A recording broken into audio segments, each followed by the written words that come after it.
Hello friends, कैसे हैं आप सब। आप सभी डिवाइनली ब्लेस्ड हैं। चलिए हम अपनी एनर्जी कनेक्ट करते हैं। हरि ओम तत्सत, हरि ओम तत्सत, हरि ओम तत्सत। देखते हैं माँ आदि शक्ति क्या बताना चाहती है।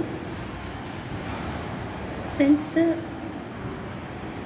लोग एक साधक का हमेशा प्रश्न होता है कि ये संसार में सिर्फ दुख है, संसार में कोई आनंद नहीं है, इससे हम लोगों को दूर चले जाना चाहिए।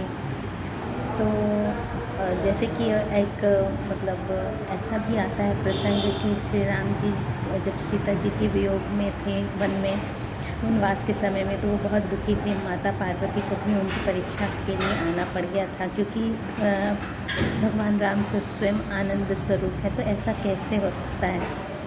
तो इस सब का क्या तात्पर्य है। फ्रेंड्स, ऐसा है कि आनंद स्वरूप तो भगवान श्री राम है, लेकिन जब उन्होंने ना इस सृष्टि का जो निर्वाह है ना, वो प्रेम का ही आधार है।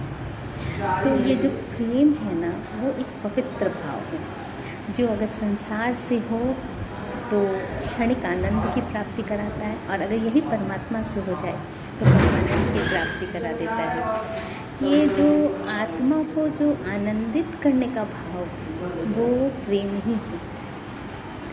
तो ये जो क्षणिक आनंद है, मतलब आपका, अगर आप उसको निश्चल भाव, अगर आपका संसार से ही हो जाए, ये जो निश्चल प्रेम जो आपका है वो संसार से हो जाए, जिसमें कोई छल कपट नहीं हो, तो वो आपको परमात्मा की ओर अग्रसर कर देता है, वो आपको परमानंद की तरफ अग्रसर कर देता है। वहाँ जो आपका भाव है वो शून्य स्थिति में स्थिर हो जाता है, जहाँ आपको न किसी से लेना न किसी से देना, बस आप अपने भाव में स्थित होते हैं। जो जैसा कर रहा है, जिसकी जैसी प्रकृति है, उसको वैसे ही लेके अपने, जैसे नदी अपने बहाव में चल देती है, जिधर से भी रास्ता बनता है निकल जाती है, वैसे ही वो निकल जाते हैं। तो ये जो भाव होता है बहुत ही उत्तम भाव है, इसी से सृष्टि का निर्वाह होता है।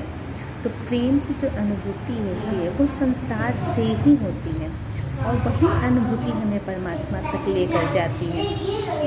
तो यही अगर प्रेम अगर आपका निश्चल हो जाए तो वो आत्मा आनंद स्वरूप ही हो जाती है।